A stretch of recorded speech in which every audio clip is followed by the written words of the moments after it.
Hey guys, this is Cody, and I'm going to show you how to draw a seam on a piece of track and how to paint on supports. So first off, our track is here laying flat. We're not going to print it this way. We are going to orient it so that it's standing up on end. I like to have it where I can read the numbers down here. And if we slice this, we have basically a blank slate. We don't know where the seam is currently, so in prusaslicer, we can come over here and click seams, and it'll add these white dots. And what these white dots represent is everywhere where the print head is going to start a new layer. So we can see here that the seam is on this inside edge, and if you know about seams and printing, like, you can have some sort of imperfections, and since this is happening inside our track, we don't really want that to happen. Our cars have to race there, so we don't want the seam to be right there. So what we're going to do is we're going to pick our part here, and over here in prusaslicer, we can come over here and we have seam painting. Now you have some options here. The default brush size is 2mm. That's fine. It starts with a sphere. I'm just going to pick circle, just because I like the circle one. And what you're going to do is you're going to come over here to your part, and you're going to just click and drag where you want that seam to go. Okay, so now our seam is going to be out here on the outside. So you want to click to get out of that. You're back in this other mode. And now when we slice, you can see that the seam is along this back edge. Okay. So we can guarantee that the tool head is going to start here, it's going to go around, and it's going to stop here, go to the next layer, do it again, do it again, do it again. Alright, so now we currently don't have any supports, so we do want supports. So what we're going to do is we are going to click this paint on supports. So we have paint on supports, and I'm going to also pick circle again. I'm going to pick the 2mm, and what I would like is I would like the support to be under here, where when you look straight down, there's basically nothing underneath it, right? It's essentially floating. And so what I want to do is I'm going to just click here. That's kind of a thick one. That's fine. And then I'm going to pick up here, right about here. And what these are going to do is they're going to make it so that your part will reduce the risk of it popping off the track. So we should be able to slice that now. And it gave us this kind of wonky support.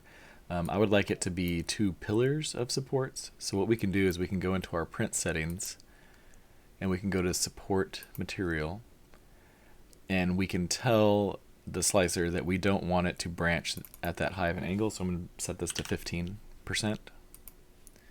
or sorry, 15 degrees, and I'm going to reslice that.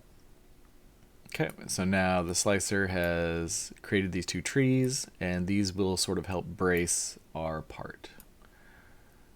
So that is prusaslicer. We're going to do Bambu Studio. This is the one I'm most familiar with. So what we're going to do here, also we're going to orient the part. It's up here on the top on this one, so we're going to click lay on face and get him here. And then we are going to pick the part, and its seam settings are up over here. So we're going to say seam painting. There's a few more settings that you can look into here, but basically we're going to do the same thing. We can leave it at 1, or I'm going to set it up to 2, and then I'm going to draw this seam right here. Oh, we got a little off center there. It's alright, it's not that big of a deal there. Just as long as it's on this back edge, you'll be fine. Okay, so we did that, and then the button for support painting is right next to it, so I'm going to go ahead and click that. And I will also make that pen size 2. And there's a lot of options in here. You can play with them. You can always erase and reset it. But I'm going to draw this guy there, and then I'm going to draw it on this back side. Okay, and then I'm going to paint it up here. And then I'm going to paint it back here. Okay. Okay, so we got this here, and I'm going to slice that. And this one didn't give us any supports yet. Also no brim. That can be useful to keep the print down. So our seam is on the back.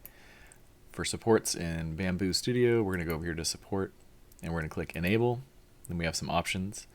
Right now it's on tree auto default. Let's just see what that looks like. Okay, it gave us two big wonky supports and they're up here. So auto is basically going to ignore what we told it. Actually, it didn't ignore it. It just added extra. So we don't really need these up here. It's just being extra safe. These turns do print without that. So what we're going to do is go to tree manual, and that's going to allow it to only do where we told it to. And we can also change the default here. I believe I use hybrid usually. Okay, so that's pretty good. So you can see here we have like, you can see the dark green there is the support interface layer. If you had support interface material, you could have it be that for this. Some people do that. Let's see. So yeah, so this is going to brace this, and I would be confident that this would succeed if you gave it a brim, which you can just do over here. Outer brim, 5, sure. Okay, so now we got a brim, we got some supports. This is pretty minimal waste. You toss it in your recycle bin, then grind it up. Find somebody that can make use of it. Okay, so that is Bambu Studio. Up next is Orca Slicer. So with Orca Slicer, it's going to be a pretty similar experience as Bambu Studio. We're going to lay the part on its face,